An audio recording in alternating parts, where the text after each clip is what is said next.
ఒక్కసారి కొమ్మూరి గోల్డ్ కి కాల్ చేయండి. తాకట్లో ఉన్న మీ బంగారాన్ని విడిపించి మార్కెట్ ప్రైస్ కి వాళ్ళు కొనుక్కుని మిగతా డబ్బులు మీకు ఇచ్చేస్తారు. జనగామ జిల్లాలో దారుణం చోటు చేసుకుంది. భర్త ఎఫ్ఐఆర్ గురించి భార్య నిలదీసినందుకు చాలా కర్కశంగా ప్రవర్తించి భార్య కాళ్ళు చేతులు కూడా విరిచేసి ఇంట్లోని 2 పిల్లల్ని తీసుకొని పరారైపోయాడు భర్త.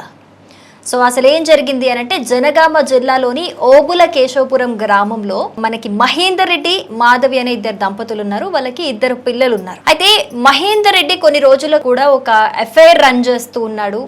ఆ ఎఫ్ఐఆర్ గురించి మాధవికి అనుమానాలు వ్యక్తమవుతూ ఉన్నాయి.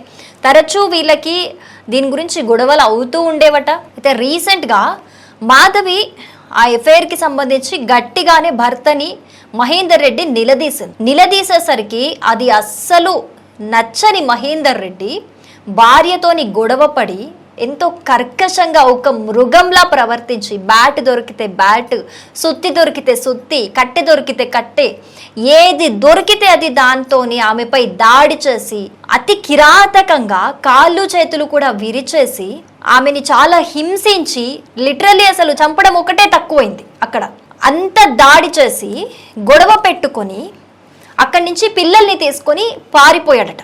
సో దీనికి సంబంధించి మాధవి జనగామ పోలీసులను అయితే ఆశ్రయించారు. నాకు ఏ విధంగా అయినా సరే న్యాయం జరగాలి సార్ అని చెప్పేసి వేడుకుంటున్న పరిస్థితి అయితే కనిపిస్తోంది. అయితే మనం ఇక్కడ ఒక విషయాన్ని గమనించాలి. ఆ గొడవ జరుగుతున్నప్పుడు అక్కడ మహేందర్ రెడ్డి ఫ్రెండ్స్ కావచ్చు, స్థానికులు కావచ్చు, వీడియో తీస్తున్నారు తప్పితే మాధవిపై జరుగుతున్న దాడిని ఎవరు కూడా అడ్డుకోలేదు. చూడండి, అసలు ఈ రోజుల్లో మానవత్వం బతికే ఉందా అనిపిస్తోంది. ఒక గొడవ జరుగుతుంటే, ఇప్పుడు మన పరిసర ప్రాంతాల్లోనే ఒక గొడవ జరుగుతుంది అనుకుందాం. వైఫ్ అండ్ హస్బెండ్ సరే, భార్యాభర్తలు కొట్టుకుంటారు, గొడవ పడతారు, వాళ్ళ మధ్యలో ఎవరు దూరకూడదని పెద్దలు చెప్తుంటారు, మాట్లాడతారు సరే. కానీ మరి ఒక మనిషిని చంపే ప్రయత్నం చేస్తుంటే, చంపడం ఒక్కటే తక్కువైంది, అంత హింసకు గురి చేస్తుంటే ఆపకుండా ఉండడం కూడా ఒక మానవత్వమా? ఎటెళ్ళిపోతుంది ఈ సమాజం? ఆపాలి కదా. వీడియోలు తీయడం ఏంటి? మాధవి అనే భార్య కాళ్ళు చేతులు విరిచేసి అక్కడ పడిపోతే ఏడుస్తూ అన్కాన్షియస్ అయి పడిపోతే ఆ చుట్టుపక్కల ఎవరో నేబర్స్ వచ్చి హెల్ప్ చేసి హాస్పిటల్కి తీసుకెళ్లారు. అసలు ఎంత ఘోరంగా ఉందంటే పరిస్థితి. ఒక సమాజంలో భార్యాభర్తలు అందరికీ కనిపించే విధంగానే భార్యని హింస గురి చేస్తుంటే కూడా పట్టించుకొని జనాల మధ్య బతుకుతున్నాం మనం.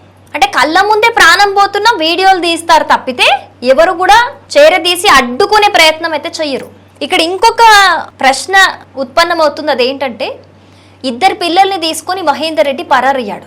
ఆల్రెడీ కొన్ని రోజుల నుంచి ఎఫ్ఐఆర్ రన్ చేస్తూ భార్యని మోసం చేస్తూ ఉన్నాడు.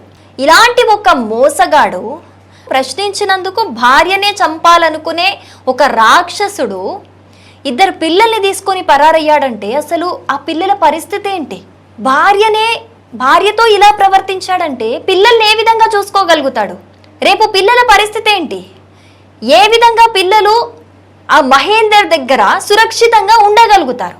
ఇదే ఇప్పుడు అసలు ప్రశ్న. సరే, మాధవికి న్యాయం చేయడం పక్కన పెడితే బంగారాల లాంటి 2 పిల్లల భవిష్యత్తు ఉంది ఇక్కడ. ఆ భవిష్యత్తు పరిస్థితి ఏంటి? ఇలాంటి రాక్షసుడి చేతిలో ఉంటే వాళ్ళు ఏం నేర్చుకుంటారు? రేపు వాళ్ళ భవిష్యత్తు ఏంటి? వాళ్ళని కూడా ఏదైనా చెయ్యడానికి గ్యారంటీ ఏంటి? అందుకోసమైనా సరే ఖచ్చితంగా మాధవికి న్యాయం జరగాలి. వాడి మీద ఖచ్చితంగా యాక్షన్ తీసుకోవాలి. అయినా ఇంట్లో నుంచి ఏదో భార్య మీద దాడి చేసి పిల్లల్ని ఎత్తుకొని పారిపోతే ఎక్కడికని పారిపోతాడు? ఒక ఎఫ్ఐఆర్ రన్ చేస్తూ భార్యని మోసం చేసిన ఒక మృగానికే పారిపోయే అన్ని తెలివితేటలుంటే వాడిని పట్టుకునే పోలీసులకు ఎన్ని తెలివితేటలు ఉండాలి? ఎక్కడికని పారిపోతాడు? ఎన్ని రోజులని పారిపోతాడు? ఎన్ని రోజులని దాక్కుంటాడు? వాడు దాక్కోగలుగుతాడేమో. పిల్లలున్నారు కదా, పిల్లల కోసమైనా సరే ఖచ్చితంగా మాధవికి న్యాయం జరగాల్సిందే. ఆ రాక్షసుడి దగ్గర పిల్లలు ఉండటం ఏ మాత్రం కూడా సేఫ్ కాదు. సో దీనికి సంబంధించి కేసు నమోదు చేశారు పోలీసులు. ఇన్వెస్టిగేషన్ కూడా స్టార్ట్ చేశారు.